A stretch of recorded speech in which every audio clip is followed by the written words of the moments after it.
Magali, 27 ans, fan de la franchise James Bond au cinéma. J'ai aussi écrit un mémoire en 2015 sur l'opportunité pour les marques à être partenaire de la franchise après plus de 50 ans d'existence. On en est presque à 60. J'ai découvert la franchise James Bond en regardant bien sûr la télévision, mais aussi parce que mon frère avait le DVD de Meurt un autre jour, et ensuite j'ai suivi sur Casino Royale, mais plus particulièrement sur Quantum of Solace.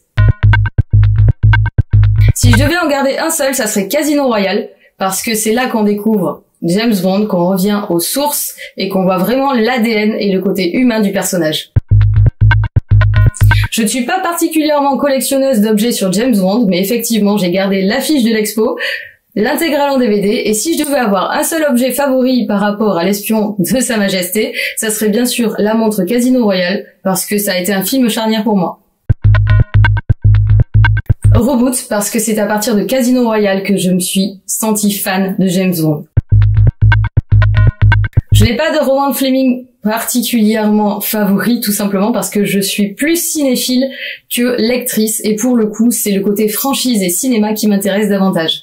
Cependant, bien sûr, James Bond, s'il devait y en avoir un seul à lire de Fleming, ça serait le premier, Casino Royale, Retour aux sources. Intemporel. Je suis née dans les années 90, je porte un sweat qui est vert à l'effigie de l'Irlande.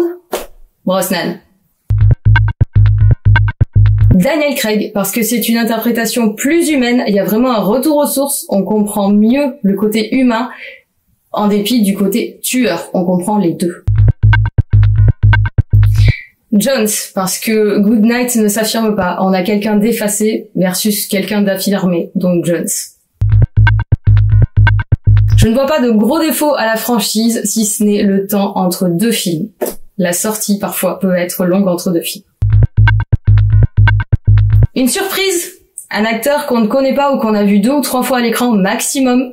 Vraiment un renouveau qu'on n'aura pas forcément vu. Un nouvel angle, de la nouveauté. Merci à Planète 007 pour ce projet d'interview de fans et je vous retrouve dans un prochain numéro de Live and Let Live.